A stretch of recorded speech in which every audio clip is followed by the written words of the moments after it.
secretário municipal de saúde do município de Fernandópolis, o enfermeiro José Martins Pinto Neto.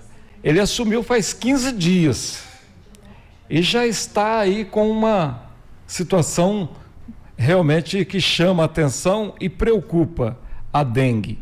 Ele está aqui com a gente. O assunto é esse, porque realmente houve uma explosão de casos em Fernandópolis e isso é muito preocupante. Enfermeiro José Martins, primeiro, parabéns. Diria que o senhor está no lugar certo, por tudo que o senhor já conhece de saúde em Fernandópolis, por tudo que o senhor conhece de saúde em Fernandópolis, o senhor está no lugar certo. Seja bem-vindo. Parabéns pela nomeação como secretário municipal de saúde. Bom dia ouvintes do Sistema Líder de Comunicação, bom dia aos nossos colaboradores aqui. Então eu aceitei o convite, do João e do Mazete para estar assumindo como secretário municipal de saúde. Sei que é um grande desafio, uma grande responsabilidade para cuidar da saúde dos nossos munícipes, dos cidadãos de Fernandópolis, de Brasitânia. Então aceitamos esse desafio junto com uma equipe que trouxemos também conosco, tanto profissionais efetivos como outros profissionais que eu convidei para fazer parte dessa gestão. E ao assumirmos a gestão, estabelecemos então, de acordo com o perfil epidemiológico do município, como prioridade a questão do combate ao dengue. Porque no ano passado, nesse mesmo período, o município teve 55 casos notificados, sendo 19 confirmados e 36 descartados. E a nossa realidade epidemiológica agora é bastante distinta, é semelhante a dezembro do ano passado. Nós já estamos com mais de 700 casos notificados de dengue em nosso município. Lembrando ainda que todos os dados são preliminares, porque nós precisamos ainda dos dados da UPA dos últimos dias e também da Santa Casa e de outros serviços, porque o Departamento de Vigilância em Saúde consolidam os dados oriundos das 18 unidades básicas de saúde, onde atuam 25 equipes de saúde da Estratégia Saúde da Família, os dados do CADIP, os dados da UPA e também da Santa Casa e Misericórdia de Fernandópolis, do Hospital das Clínicas e de outros laboratórios, por exemplo, porque todos serviços públicos e privados da saúde devem obrigatoriamente notificar as autoridades sanitárias, não só dengue, como todas as doenças, agravos e eventos que constam de uma lista de notificação compulsória do país. Então, dengue foi estabelecido como prioridade.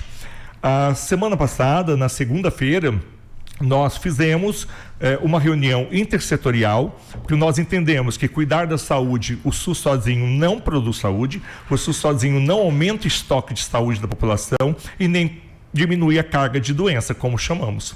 Então, o trabalho da saúde tem que ser obrigatoriamente intersetorial. Por isso que um dos princípios do SUS é a intersetorialidade. A primeira reunião que fizemos, nós convidamos 7 secretarias de governo, onde cada uma delas tem um papel a ser desempenhado. E eles já começaram exatamente no dia seguinte. Então, cada uma das secretarias convidadas começou a desenvolver um trabalho de capacitação dos profissionais e ajudando também na identificação, dos locais com maior incidência da dengue.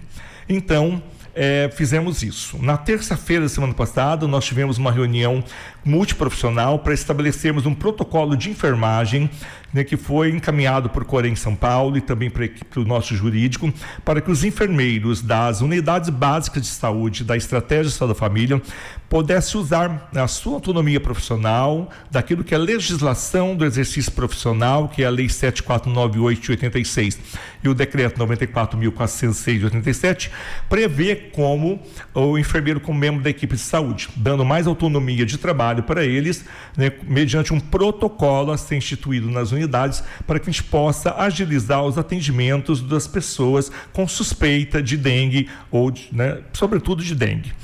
Também desenvolvemos na semana passada, em relação ao dengue, um trabalho convocamos a nossa gestora da atenção primária, a enfermeira Francislane, e junto com a Aline Furlan, que é a nova diretora da Vigilância em Saúde, nós convocamos todos os nossos agentes comunitários de saúde de todas as 25 equipes que estão trabalhando, que estavam naquele momento trabalhando, mais os agentes de combate a endemias, também conhecido como agente de combate a vetores, para uma reunião no auditório do Paço, inclusive com a presença do nosso prefeito, para que nós pudéssemos iniciar então um mutirão de combate ao dengue.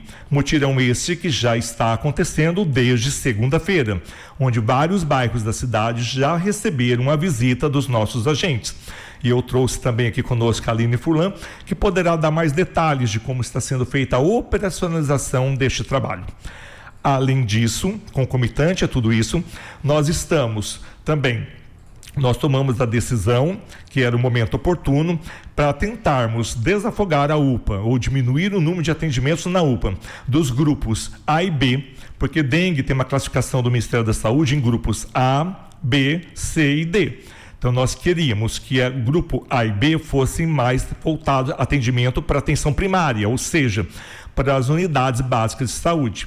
E os casos C e D, obviamente, voltado para a UPA, os casos C, assim como para o hospital, porque grupo C e D, o C é que tem sinais de alarme e o D, sinais de choque, que aí obviamente o atendimento deve ser intra-hospitalar, né? Para isso, nós também fizemos uma reunião esta semana, onde decidimos que a partir deste sábado, nós abriremos, a princípio, 4 unidades básicas de saúde. A unidade de saúde Américo Possari, lá no Jardim Paraíso, a unidade básica de saúde da bairro da Brasilândia, a unidade básica de saúde do Paulo Sano e a doutora S. Vidotti na Vila Regina. Essas unidades ficarão abertas das 7 às 13 horas para atendimento dos usuários de algumas regiões próximas daquela unidade. Além disso, aos sábados e aos domingos, das 7 às 19 horas, nós manteremos aberto o ambulatório de especialidades do Pôr do Sol, que antes era o UBS do Pôr do Sol, que hoje faz parte do complexo do ambulatório meia especialidades conveniado com a Universidade do Brasil. Então, esta unidade, que está próxima da UPA, nós permanecerá aberta das 7 às 19 horas. Também organizamos a rede laboratorial, para que aos sábados, né, nas unidades básicas que eu mencionei, e sábado ou domingo no Pôr do Sol, possamos também colher sangue e levá-los para o nosso laboratório regional do SUS, que é um dos melhores laboratórios que existem na nossa região. É um laboratório bastante automatizado, com profissionais altamente qualificados, que tem uma capacidade de resposta muito boa e que nossa gestão pretende otimizar, né, a utilização do nosso laboratório. Então, o nosso laboratório, nós, junto à nossa gerente, a enfermeira Rosimeire Hernandes, né, nós articulamos várias reuniões para que a gente possa otimizar a utilização do nosso laboratório e tentar liberar o resultado, pelo menos do hemograma, num tempo mais curto. Concomitante a isso também, quero informar que nós também estamos fazendo melhoria, algumas intervenções na nossa unidade de pronto atendimento, na nossa UPA, para que possamos ter uma ambiência melhor para receber os nossos usuários. A cada período de 12 horas, a gente faz um monitoramento da nossa UPA junto ao novo gestor, que é um coordenador de rede, que é o professor enfermeiro Eduardo Machado, que nós trouxemos na nossa gestão para estar como coordenador da rede de urgência e emergência. Então, ele será o grande articulador entre o SAMU, a UPA, as unidades básicas de saúde em relação à urgência e a nossa Santa Casa. Então, agora tem um articulador de rede. A gente quer implantar algumas redes aqui. A primeira foi a rede de urgência e emergência, e agora, daqui a pouco, a rede de atenção psicossocial, que tem que estar em grande contato com a rede de urgência e emergência. Lá na UPA, o nosso prefeito municipal também esteve visitando a UPA terça-feira passada, 6h30 da manhã, onde ele pôde conhecer em loco, né, toda a infraestrutura da UPA e as condições. Então, nós estamos melhorando a ambiência da UPA, temos uma empresa tentando fazer a manutenção reparadora dos aparelhos de ar-condicionado ou dos condicionadores de ar, para que a gente tenha uma ambiência mais adequada para receber o usuário e para a própria equipe de trabalhadores, de colaboradores nossos, terem melhores condições de trabalho. Então, a gente fez também a capinagem, a limpeza, né, desocupando prédios, desocupando espaços para a gente ter mais espaço para o atendimento. né? No final da gestão recebemos uma assistência social também na UPA. Estamos com equipes fortalecidas na UPA para prestar uma resposta mais rápida de atendimento. No entanto, a demanda é cada vez crescente. A cada 12 horas a gente bate o recorde de atendimento. Isso não é um bom sinal, obviamente, porque significa que o número de casos, ou seja, a incidência da dengue, realmente está aumentando. Daí as nossas preocupações. Boa parte do nosso tempo tem sido dedicado a pensar na questão do dengue. Concomitantemente a isso também, das melhorias na infraestrutura da UPA, como eu já mencionei, outras também acontecerão, como por exemplo com os colchões, com as macas, na questão da infraestrutura para ter um suporte maior, para ter uma acomodação melhor. Eu chamo isso de ambiência. A gente quer humanizar a assistência, pelo menos uma ambiência adequada para o cidadão poder, durante o seu período de sofrimento, de dor ali, estar em melhores condições. A gente sabe que ainda estamos aquém da capacidade e da condição de atender a nossa população, de Brasitânia e de Fernandópolis. Também quero mencionar que nós fizemos, nós estamos em contato direto com a nossa Secretaria de Comunicação, na figura da Glenda Scandiuzzi, onde nós estamos diariamente mantendo-a informada, junto com a sua equipe, de todos os eventos que a gente está fazendo sobre dengue. E os boletins epidemiológicos, que a Aline Furlan, como diretora de vigilância, fornecerá. Nós queremos que a população saiba diariamente o número de casos de dengue, assim como acontecia na época da Covid. E não só dengue, quanto as outras doenças também, porque concomitante à dengue, as outras doenças também estão aí acontecendo. E nós temos também novidade, que é a questão da coqueluche. Infelizmente, a tosse comprida voltará ao nosso cenário epidemiológico no Brasil, a uma explosão de casos de uma doença imunoprevenível, que oportunamente a gente vem à emissora também para fazer uma abordagem a respeito e mostrar para os pais e tutores da importância da vacinação, dado que é uma doença imunoprevenível. Em relação ao dengue, voltando à questão do dengue, nós também desenvolvemos esse trabalho próximo da assessoria da Secretaria de Comunicação, onde ela está produzindo folder, pôster, material para divulgação numa linguagem bastante acessível. E também tivemos ontem uma reunião, primeira reunião de lideranças religiosas no Paço Municipal, onde o nosso profissional Herbert, que é enfermeiro e médico também, ele está responsável pela educação em saúde, um cargo que nós criamos para capacitações, para participar de todas as reuniões, de capacitação e educação em saúde. Então, ele está trabalhando muito próximo à Secretaria de Comunicação e ele conduziu junto com a Aline e o Dr. Maurício Favalesta, que tem nos ajudado bastante também, assim como o Dr. Márcio Gagini, que são nossos infectologistas, Ele participou de uma capacitação para religiosos, Padres compareceram, pastores, entre outras denominações. Foi um primeiro encontro, nem todos puderam participar. Nós tivemos alguns religiosos que estavam de férias, manifestaram o interesse de participar de um segundo momento, porque é muito importante que eles também contribuam junto aos seus cultos religiosos, a missa, as missas, por exemplo, na divulgação de informações básicas para a nossa população. Também pretendemos envolver os clubes de serviços, lares, rotas, maçonarias, entre outros clubes de serviço. Como eu disse no início da entrevista, o trabalho do SUS tem que ser necessariamente intersetorial. É um dos princípios organizacionais do SUS. Se a gente achar que a gente vai conseguir melhorar a qualidade de saúde e vida da população sozinho, nós não estaríamos, a gente tem que ter a humildade de reconhecer que a gente não é capaz. Porque saúde não se faz somente com o setor saúde. Saúde é além de cuidar de doenças. Nós também queremos investir em promoção da saúde, ações de promoção, de proteção, de prevenção, além do diagnóstico, tratamento, reabilitação, cuidados paliativos, redução de danos, ações de vigilância em saúde e comunicação, porque também não se faz. Então eu agradeço antecipadamente a emissora ter me dado esse espaço, porque sem comunicação hoje é um princípio do SUS. Comunicação. Sem comunicação a gente não alcança a população. E eu gostaria de falar com eles agora, com a nossa população, depois de descrever quais são as primeiras ações que fizemos. Olha, eu até não interrompi porque percebi que o senhor tinha que realmente fazer esse relato de tudo que foi feito nesses 15 dias aí à frente do município e diante de um problema, tão grave quanto essa situação de dengue no município. Nós ontem tivemos o boletim mais de 600, mas o senhor está falando em mais de 700. um recorde atrás do outro, e a gente resgata na memória aquele período cruel da pandemia da Covid. Exato. Que era praticamente, os números se multiplicavam no dia a dia. Sim. E a gente fica preocupado, porque na verdade nós estamos diante de um cenário de dengue, que é um mosquito que está convivendo com a gente há cerca de 40 anos. Exato. Né? A primeira grande epidemia brasileira começou em Roraima em 81, 82, né? A primeira grande epidemia. Então eu vou fazer o seguinte, eu vou chamar um intervalo comercial e na volta nós vamos ter várias perguntas aqui. Mas antes, deixa eu pegar o bom dia da Aline Furlan, porque a Aline Furlan já é da casa, né, Aline? Nós estamos falando de dengue. Faz tempo. Faz tempo, né?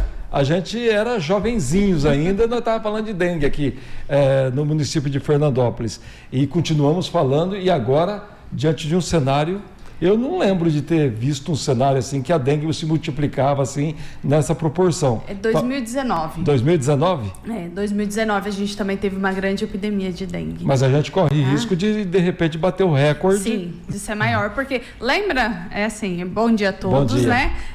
O ano passado que a gente veio aqui, porque Votuporanga estava numa situação muito complicada e não tinha chego ainda para nós o vírus, né, que é novo, né, que a gente fala, que é o dengue 3, mas que a gente tinha que se cuidar, porque a hora que ele chegasse, que a situação ia ficar preocupante. E ele chegou. Né? No final de março ele chegou, só que com a seca, né, os casos, a gente tinha casos durante o ano inteiro, mas nenhuma explosão devido à seca. Aí agora com a chuva, aí a gente tem a explosão de casos. E o pior de tudo é que não são apenas pessoas doentes, mas nós estamos tendo mortes. Sim, exato. Falaremos então sobre isso também. Sim, muitos internados. Secretário, a questão ontem nós tivemos um evento lá na Universidade Brasil em que se colocou em questão a possibilidade de decretar emergência para a dengue. Nós estamos avaliando essa questão aí, porque Rio Preto já declarou emergência, Votuporanga declarou emergência e outras 12 cidades da região já declararam emergência para a dengue, para, vamos dizer, permitir que a saúde tenha mais flexibilidade e agilidade para tomar medidas. Como é que está essa questão? Exatamente. Ontem, numa reunião com o GVE 30 de Jales, com todos os 13 municípios que compõem a região de saúde de Fernandópolis, nos foi apresentado que no estado já são 21 municípios, na nossa região 12. Então, nós também levamos ao conhecimento do nosso prefeito municipal, do João, tivemos uma reunião com ele e ele está fazendo uma análise dessa situação. Então, é uma decisão, né, política para decretar a emergência e eu acredito que nós teremos uma resposta, né, e a gente divulgará a respeito disso, certamente. Bom, o cenário que o senhor já descreveu aqui em relação à dengue, e a gente já começa e recebemos aquela informação que esse pico, né, da dengue ocorre no momento em que a Secretaria da Saúde está desfalcada de funcionários. Sim, a Secretaria Municipal de Saúde tem um grupo, né, de colaboradores multiprofissionais que estão de férias ou de licença prêmio, de licença saúde. Nós optamos até o momento por manter essas férias, mas estamos, né, em constante análise do cenário epidemiológico para a gente verificar se há necessidade ou não de tomarmos uma outra atitude. No momento são quase 203 colaboradores em mais variados períodos de férias, né, de tempo de dias de férias, diante de um cenário deste. Mas nós estamos contando muito com a ajuda dos nossos agentes comunitários de saúde, nosso agente de combate a endemias, que é os controles de vetores, para esse trabalho, né, de visita casa a casa, que é um mutirão, que é uma etapa que deve anteceder, né, o arrastão, no futuro se nós pudermos organizar. E gostaríamos de falar sobre isso, por isso que eu trouxe também a Aline para poder estar apontando. Mas antes, eu queria dizer também que a gente tem mais uma reunião programada essa semana na Santa Casa. Nós pedimos uma reunião, o provedor vai nos receber na sexta-feira às 9 horas para a gente fazer uma articulação também com o hospital, para entendermos a situação de como está dentro do hospital, porque é um reflexo de quando a pessoa está na UPA, que precisa acionar o CROSS para ser encaminhado ao hospital. Também nós temos que ligar todos os pontos da rede, então ainda terá essa reunião, né, com a nossa Santa Casa. A gente percebe que nesses 15 dias que o senhor está no governo, 15 dias não, 14, né, porque tivemos aí o primeiro dia do ano foi de posse, foi de feriados, começou no segundo dia, logo depois do almoço. Então nós temos aí, vamos dizer, descontando ponto facultativo, fim de semana, 10 dias úteis praticamente, né? 10 dias úteis de trabalho. Quer dizer, o senhor não sentou ainda para pensar um projeto para a saúde municipal, está tendo que apagar o incêndio da dengue. Nós estudamos o projeto de governo da coligação do João, né, as 37 propostas que tem ali, desenhamos uma proposta para Fernandópolis, por exemplo, fugindo um pouquinho agora do dengue, né? A gente instituiu também, nesse contexto, para facilitar a vida dos nossos usuários e usuárias do SUS, por exemplo, a colheita de sangue em todas as nossas unidades diariamente. Antes eles colhiam sangue de 2 a 3 vezes, a maioria das unidades 2 vezes. Nós então entendemos, por exemplo, no novo desenho, que o usuário poderia colher o sangue na unidade, a unidade poderia colher o sangue diariamente. Para evitar a ida para o laboratório, as pessoas têm que pagar Uber, um táxi, alguma coisa, para se deslocar. Se nós temos essa condição de colhermos sangue nas nossas unidades, né, nosso grupo de enfermeiros e enfermeiras, técnicos de enfermagem, estão capacitados, estão habilitados para isso, isso facilitaria a vida do cidadão, né, de colher sangue diariamente. É uma medida que já foi instituída também. E para isso, claro, tem toda uma logística de transporte, né? Motorista para poder recolher de 18 unidades. Antes ele recolhia da metade, num dia, metade na outra. Agora, se podemos colher, tivemos que estruturar uma nova logística de transporte do sangue, que também é de grande responsabilidade, até que esse sangue possa chegar no nosso laboratório, ser processado o exame e o resultado ser enviado, né, pelo sistema Fiorire para as unidades. Isso é uma facilidade também que nós desenhamos. Como isso vai agilizar? Agiliza o processo de entrega do resultado de exame. Porque a pessoa ia lá na unidade básica de saúde, se não fosse o dia de colheita, ele teria que ir ao laboratório para colher. Aí aumenta a demanda no laboratório. Às vezes a pessoa não está em condições clínicas nem de ir ao laboratório.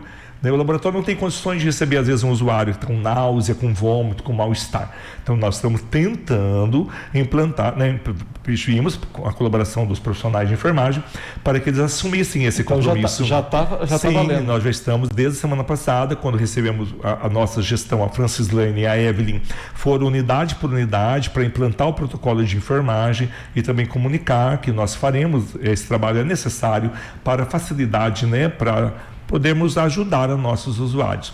Também pretendemos, a partir de fevereiro, quando nossa equipe estiver recomposta, né, fazer reuniões. Nós optamos por não chamarmos profissionais da rede para reuniões, haja vista que o número está reduzido. Para que ele possa permanecer o maior tempo dentro da unidade, nós optamos por não convidá-los para reuniões. Não que isso não acontecerá, até porque temos a necessidade de apresentar a nova equipe, né, que nós trouxemos, que estamos trabalhando. Mas em fevereiro, certamente, teremos reuniões com todos os profissionais que compõem as equipes multiprofissionais de toda a unidade, tanto das unidades básicas de saúde, quanto do Centro de Especialidade Odontológica, da assistência farmacêutica, da equipe multiprofissional, da Zemulti, que tinha do Melhor em Casa, ou seja, para nós apresentarmos a equipe e a nova proposta de trabalho. Pretendemos ter um novo desenho, até mesmo um novo espaço físico. O João também quer, né, que a gente tenha um novo espaço físico na cidade para trabalhar com toda a equipe da saúde próximo, né? Muito bem. Então, quer dizer, vamos passar essa tempestade da dengue? Sim, a prioridade agora é a dengue, mas temos uma agenda que a gente construiu junto, olhando para o projeto do prefeito, né, para a gente construir. Por exemplo, nós visitamos algumas cidades, aqui em Fernandópolis não há uma padronização de segunda a sexta-feira nas nossas unidades. Cada uma desenvolve ações de acordo com a unidade. Municípios, nós visitamos municípios onde existe uma agenda estruturada de segunda a sexta.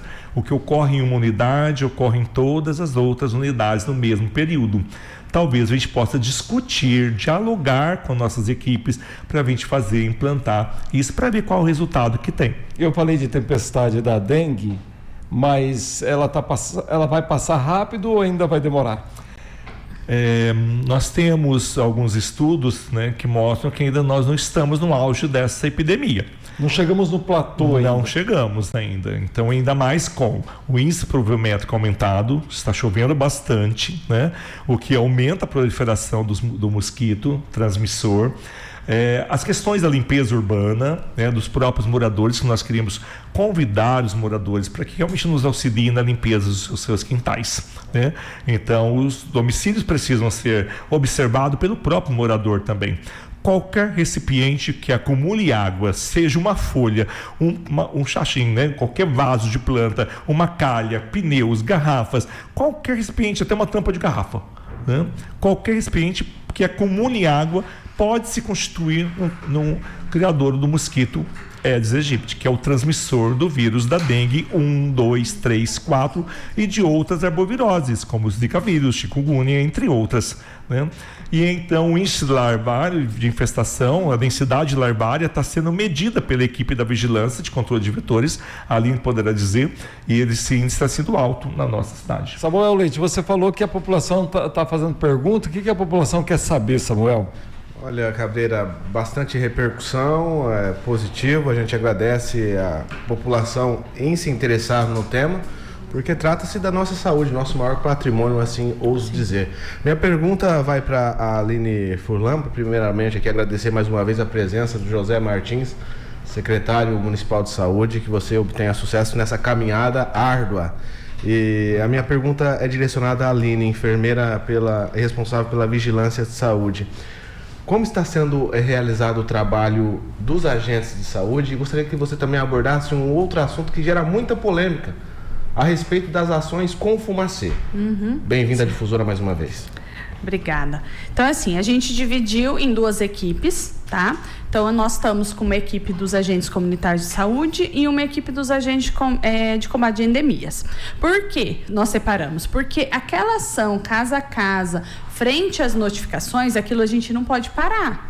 Então, assim, chegou uma notificação, a gente tem que ali fazer um bloqueio. Então, os agentes de endemias, eles continuam fazendo esse bloqueio casa a casa em áreas diferentes dos agentes comunitários de saúde. Os agentes comunitários de saúde começou na segunda-feira, eles começaram ali pelo Rosa Amarela, tá? E aí foi o Rosa Amarela, Pôr do Sol, Independente, Água Vermelha, aí a gente do outro lado também da Avenida 4, e hoje a gente já está chegando aqui no centro, tá? Então toda aquela área ali a gente já está trabalhando nesses 3 dias, que é uma área bem grande, a hora que a gente vê no mapa. Os agentes de endemia, eles começaram no Paraíso, Brasilândia, e agora eles estão indo também com uma equipe Namorada do Sol, a Liliana e o Delena. Então eles estão fazendo mais a periferia e os agentes comunitários estão fazendo mais a parte central. Tá? Então, assim, a gente tem essas 2 equipes trabalhando aí em pontos diferentes na cidade para a gente tentar passar na cidade o quanto antes, né? O que eles estão encontrando? Muito criadouro de mosquito. Então, assim, muita larva, tá? Estão eliminando muito criadouro. Tá? Todos os agentes estão falando, todo mundo está vindo relatar isso. Então, assim, tem muita larva dentro das casas, tá? Todo mundo sempre fala a questão dos lotes, dos terrenos, dos problemas em via pública, mas a gente está achando muita larva dentro das casas, tá? E o que a gente sempre fala, todo ano a gente sempre passou nas rádios pedindo, o que a população precisa? Fazer aquela visita toda semana no seu quintal. Checklist, né? Aquele checklist da casa, né? Passar, ver se os ralos estão sendo utilizados, se não, colocar um detergente, né? Lembra que a gente ensinou até lavar os ralos, aqueles da chuva, fazer uma água com detergente, com sabão e jogar naqueles ralos para lavar. Então, assim, a gente precisa que a população cuide de dentro da casa. Porque o ambiente, o meio ambiente, ele já é criador para o mosquito, né? Já tem a árvore, tem a casca da árvore. Então, assim, o mosquito ele já vai se proliferar ali. E aí, agora dentro das casas, a gente precisa que a população cuide. Muito embebedouro de animais, muito. Tá? Então é assim, por quê? A água do passarinho, a água do gato, a água do cachorro. Sim, né? muito. Da galinha, do galo. E aí, assim, é um lugar que a gente achava que ia estar limpo, né? A hora que chega, tá cheio de larva. Tá? Então, assim, a gente precisa ter esse cuidado. Nesse momento, cuidado com as calhas também, por causa da chuva. tá? Então o pessoal não pode esquecer das calhas, que as calhas tem que desentupir, né? Tirar as folhas que estão ali. Então a gente precisa dessa ação. Então, assim, se todo mundo, toda semana, der uma olhada na sua casa, para eliminar esses criadouros, a gente vai conseguir diminuir esse número de mosquito, né? E diminuindo o número de mosquito, consequentemente, a gente diminui o número de doentes. Também queria acrescentar. O Zé Martins levantou o dedo aqui, né? Pedindo palavra. Fala. Isso, eu queria acrescentar também que a gente precisa muito, né, da ajuda do cidadão, de cada munícipe, porque a quantidade é também nossa, mas a população também tem essa responsabilidade, né? O dever do Estado ele não exclui o dever das pessoas, das famílias, das empresas, da sociedade nesse controle. Então, o que a gente está fazendo é esse chamamento para que as pessoas de fato nos ajudem para diminuir a incidência larvária, a densidade larvária. Também queria colocar que a prefeitura, como eu mencionei, as outras secretarias também estão entrando em ação. Como, por exemplo, o secretário de Obras, né, Matheus Paulo, que nos informou que ele está começando uma ação nos cemitérios, por exemplo. Assim, além de outros espaços públicos, porque nós também entendemos a responsabilidade que a prefeitura tem para os seus próprios espaços públicos. No início dessa gestão, ele também está estabelecendo prioridades, porque são muitas as prioridades, né? Então, qual é o local que você vai com o espaço público, você vê necessidade de limpeza também. Então, lá no Beira-Rio, nos cemitérios, nos almoxarifados, nas praças. Então, ele também tem um elenco de prioridades a serem cumpridas. E ontem, em uma reunião com ele disse-me que também estaria, né, atuando agora junto aos nossos cemitérios. E você falando de pontos de observação, nós recebemos aqui nessa semana vamos dizer, uma denúncia, não, uma informação de que a obra da pista de skate lá do lado do Beira-Rio, ela está com água parada e criando larvas, né? Criando mosquitos, sendo uma fábrica de produção de mosquitos. E aí a gente generaliza para todas as obras ao redor de Fernandópolis, porque geralmente tem aquele tambor com água que o pessoal utiliza, tem todo o aparato. O secretário de Obras também abordou sobre essa questão das construções, né? Existe uma equipe visitando para observar isso também. Porque é um ponto crítico. Os criadores do mosquito é as egípcias. E aí? Parou a água, tem mosquito, né, gente? Aline, e a questão da polêmica do fumacê, porque começa a ter mosquito da dengue, o pessoal vem, fumacê. Por que Fernandópolis não faz o fumacê? Porque outras cidades fazem e Fernandópolis não pode. Então, assim, o fumacê, ele já foi proibido já há alguns anos. Por quê? Porque ele não tem eficácia. Ele é uma medida, né, que assim, para a população ver, que achar que a gente está fazendo alguma coisa, mas ela não é eficaz. Por quê? O mosquito da dengue, ele fica onde? Dentro das casas. Esse inseticida, ele é solto no meio da rua, né?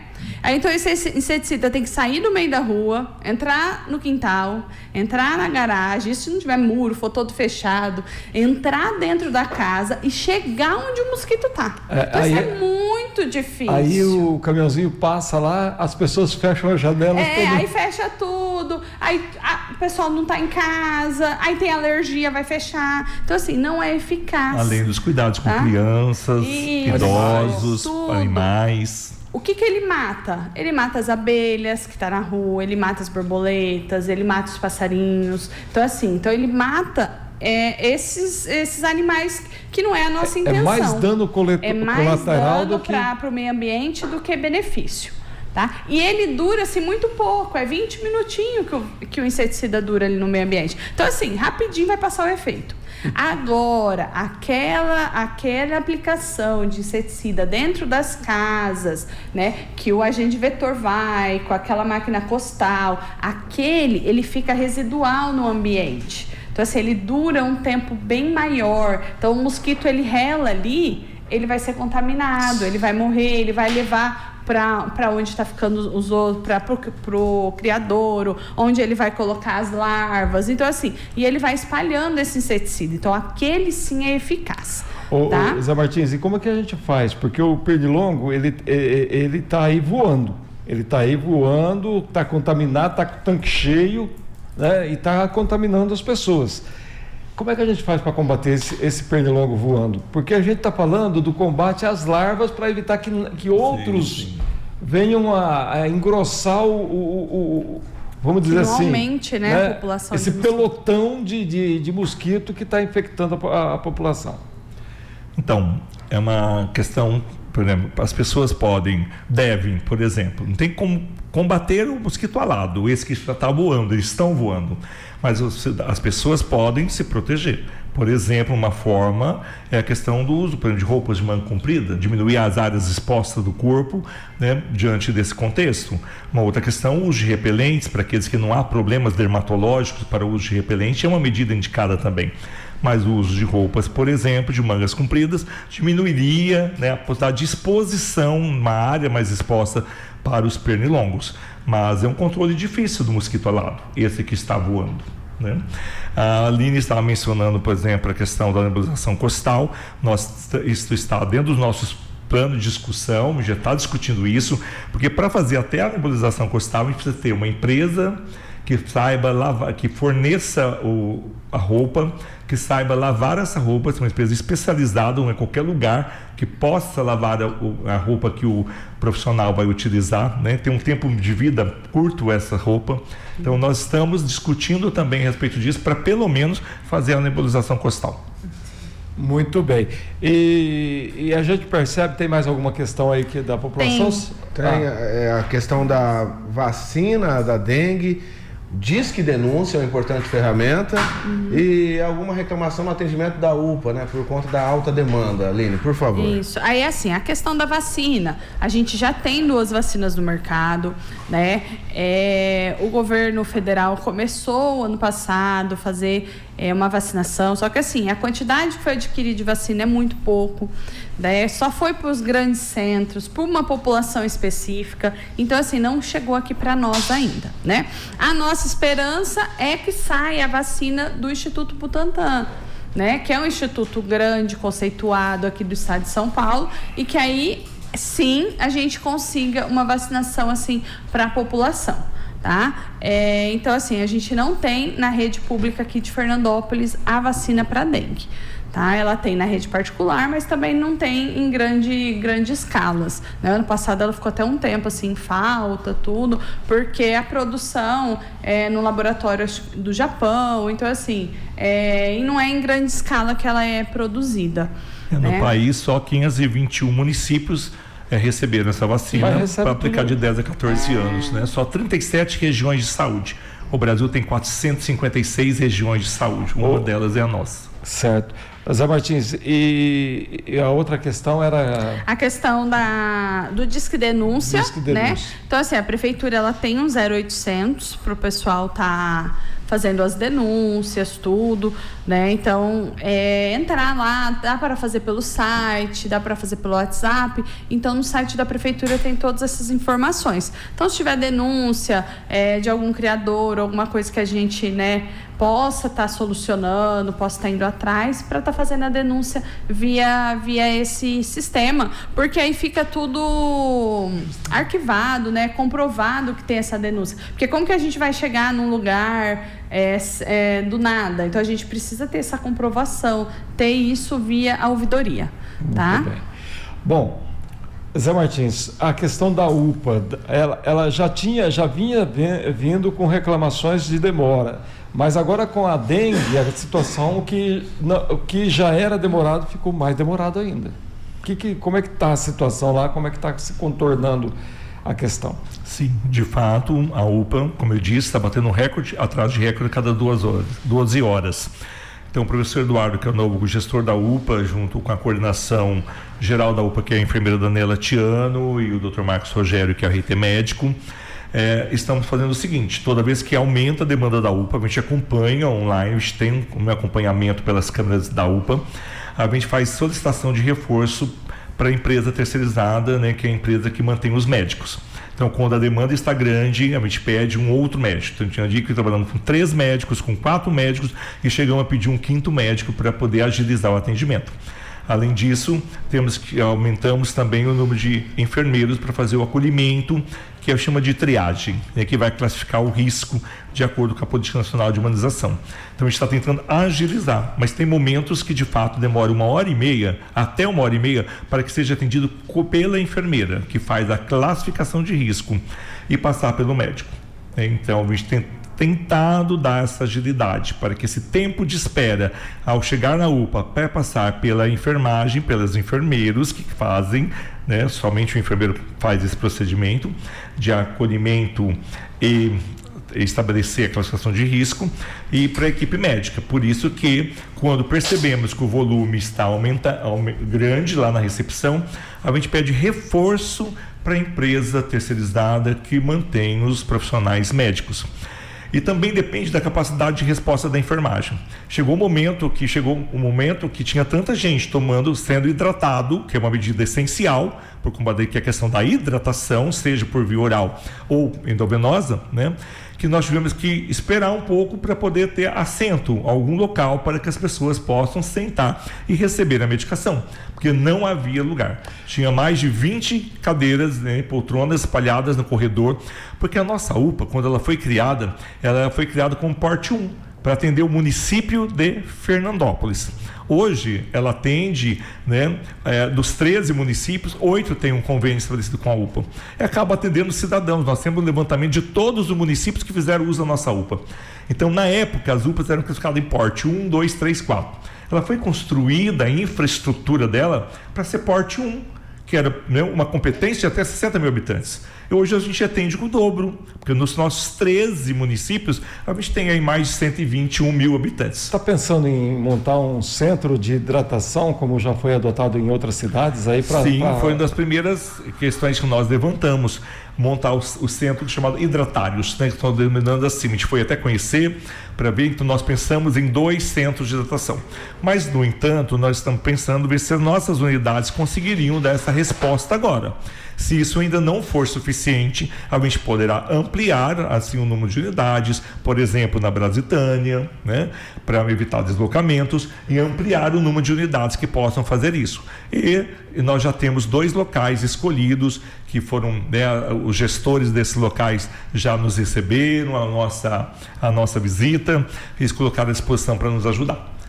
Então a gente pensou sim no hidratário, seriam 2 hidratários, caso as nossas unidades não deem conta de atender a essa demanda. Daí porque então é importante que a população nesse momento, sintomas, já procure direto a unidade básica de saúde. Sim, a porta de entrada, a unidade básica de saúde, e de segunda a sábado nessas unidades que nós mencionamos, reforçando a unidade de saúde da família do Paraíso, Brasilândia, Paulistano e SVDOT na Vila Regina, onde nós teremos uma equipe multiprofissional, nós teremos médicos, enfermeiros, técnicos de enfermagem, recepcionistas, né, e farmacêutico também para poder atender essa demanda. Então a enfermeira Francislane, que é a gestora da atenção primária, a gerente da atenção primária, organizou isso domingo com cada uma das equipes. E a do Pôr do Sol vai ficar aberta. E a do Pôr do Sol sábado e domingo das 7 às 19, sob gestão da enfermeira Natália. Também queria complementar que também estamos tendo a ajuda do Corpo de Bombeiros, do 16º Batalhão, de outros profissionais da Justiça. Nós tivemos uma reunião onde também isso foi abordado e todos eles colocaram à disposição para contribuir conosco no combate ao dengue. Então eu devo mencionar a ajuda, por exemplo, que o Corpo de Bombeiros fez lá na avenida onde eles estão instalados, recolhendo lixo também. A gente tem assunto para falar, tem mais alguma questão aí emergencial da população ou não? É só para deixar aqui com a Aline, para ela falar também sobre a importância do Disque Denúncia, que a Prefeitura coloca à disposição, juntamente com a Secretaria Municipal de Saúde, para que todos possam aí fazer sua denúncia, né, sempre preservando aí pela identificação da pessoa. Ah, sim. Então, é igual nós falamos da ouvidoria, o Disque Denúncia também, que eles colocaram, né, agora, estão divulgando. O pessoal está fazendo via esses canais, tá? Que aí fica mais fácil para a gente estar conduzindo esses casos. Muito bem. Tá? Aline, qual o recado que você dá nesse momento? Você já cansou de falar, a gente pode pegar gravações do ano passado, do ano retrasado, do ano da década passada, do século passado, porque a gente vem falando de dengue há muito tempo, né? Desde quando surgiu o mosquitinho. E o mosquitinho, que era anteriormente ele só transmitia a dengue, agora ele transmite a dengue, a zika, a chikungunya. Febre amarela. A febre amarela que tem vacina, né? Então não é tão preocupante. Mas a zika e a chikungunya é motivo de preocupação aqui ou está sossegado nesse ponto aí? Os nossos mosquitos não estão com um tanque de contágio nessa área? É assim, penso que nós devemos manter essa nossa preocupação, porque a qualquer momento nós poderemos ter um aumento também da incidência de casos dessas doenças. Muito bem. Sobretudo, né, a questão da zika vírus em relação às gestantes. A Aline mesmo essa semana tomou a atitude de fazer pesquisa de arboviroses, porque encontramos uma gestante com exantema, então tínhamos que pesquisar todas as arboviroses. O mosquito ficou tão, vamos dizer assim, multicontagiante, que não se fala mais mosquito da dengue, a gente fala arbovirose. Porque Isso. o negócio é mais amplo. É mais amplo. São várias O doenças. bicho é mais... por artrópodes. O bicho está na velocidade da internet, né? Uhum. Ele está, daqui uns dias a gente vai pegar... Olha, Deus me livre. Mas fala para a população o que é essencial nesse momento, porque sem a população não tem Sem ação a de combate à população dengue. a gente Então, não consegue vencer essa Fale batalha. diretamente à população sobre o que ela tem que tomar como medida crucial para a gente tentar O que a gente controlar. precisa, que todo mundo, né, todo cidadão, olhe sua casa pelo menos uma vez na semana, tá? Eliminando criadouros, tirando o lixo, eliminando água parada, tratando onde não consegue, né, tirar aquela água, estão colocando detergente, que é simples, barato, todo mundo tem em casa. Tá? Lavar os bebedouros dos animais, porque se só trocar a água, o ovinho, a gente já explicou, fica ali colado na vasilha, e aí a hora que entra a água de novo ali, ele eclode, e aí daqui a pouquinho, daqui a alguns dias, o mosquito já está aí alado. Então a gente precisa que a população faça isso. Agora, eu adoeci, né? Frente a qualquer sintoma de dengue, que é febre, dor no corpo, mal-estar, pode dar náusea, vômito, dor nas articulações, dor atrás dos olhos, procurar atendimento, tá? A pessoa precisa procurar atendimento. Por quê? Pra gente analisar, fazer uma avaliação clínica para ver se esse paciente tá bem, pode hidratar em casa, ou se ele precisa de uma hidratação endovenosa. Então, pra gente tá avaliando esse paciente. De preferência, procurar sua unidade básica. Por quê? Porque a equipe que está ali, que está próxima à sua casa, as unidades fazem hemograma, as unidades têm condições de hidratar esse paciente. Aí, se a unidade não conseguir atender devido à alta demanda, aí sim está procurando a UPA, tá? Então, a gente pede que procure atendimento. E se a pessoa que já é suspeita de dengue começar a sentir dor na barriga forte, vômito que não para, aquela tontura a hora que vai levantar a visão ficar escura, alguma coisa, começar a ter tontura, tá? Começar a ter sangramentos, eles precisam procurar atendimento imediatamente, tá? Não deixar para amanhã, deixar para mais tarde, imediatamente procurar atendimento. Tá? Então, para a gente não deixar que os casos agravem. Porque dependendo da gravidade do caso, aí não tem mais o que a gente fazer. A hora que chega para o atendimento, a gente não consegue mais socorrer esse paciente. Tá? E as pessoas precisam se hidratar. Todo paciente que tiver suspeita de dengue, ele precisa tomar muito líquido. Tá? Água de coco, chá, suco, tá? Gatorade. Então, assim, evitar o quê? Evitar refrigerante, tá? Mas os outros líquidos tem que beber assim numa quantidade boa, tá? Um outro Cerveja sinal de tá gravidade, liberado? não, cerveja também não. Você falou refrigerante, não, outros líquidos estão, ué. E assim, também ficar atento se o xixi está diminuindo, tá? Então, assim, são sinais, tudo que a dengue pode estar agravando, que precisa ser esse paciente precisa ser reavaliado. Muito bem. Zé Martins, você falou que não chegamos no platô. Quer dizer que nós ainda temos uma subida e talvez vai ser crítica. É uma realidade que está aí por vir, ainda por chegar em Fernandópolis. Exatamente. Nós acreditamos que ainda não estamos no pico dessa epidemia. Que, se dependendo dos índices pluviométricos, né, da chuva que teremos agora, esse índice pode aumentar nas próximas semanas. Por isso que o Instituto desencadeou todas essas ações. E a questão da presença também, então, do vírus, né, do dengue tipo 3. Então, as pessoas podem estar susceptíveis ao 1, 2, 3, 4, até o 4, que a gente não tem aqui no momento. Mas a circulação do vírus tipo 3 nos causa uma preocupação adicional, porque ele tende a ter maior gravidade, né? Provocar casos com maior gravidade e deslocar as faixas etárias para crianças e pessoas acima de 60 anos, e sobretudo aquelas com comorbidade, o que pode aumentar então a letalidade e a gente ter óbitos, né? Este ano nós temos já 2 casos suspeitos, né, de óbito, né, por dengue, que nós ainda não temos a confirmação disso, né? Maline, tem todo um procedimento para fazer a confirmação desses casos. Muito bem. Dá um recado para a população, então, que nós temos que ampliar a nossa vigilância em relação a isso. Exatamente, eu conclamo, né, convido, convoco, peço, né, para que toda a população, tanto o poder público, né, e constituído, e a população como um todo de Brasitânia e Fernandópolis contribua conosco, como a Aline já disse, visitando o seu próprio quintal pelo menos uma vez por semana, e lembrando que qualquer coisa que acumule água pode se constituir no criador do mosquito Aedes aegypti. Muito bem, gente, é um assunto que nós vamos falar daqui para frente direto, porque é uma emergência. É uma emergência que nós estamos vivendo, assim como nós vivemos na pandemia da Covid. Todo mundo se lembra, não se lembra? Opa. Então, todo mundo se lembra o que nós passamos. Talvez a gente tenha que buscar ensinamentos daquela época para poder enfrentar esse momento realmente preocupante em relação à dengue.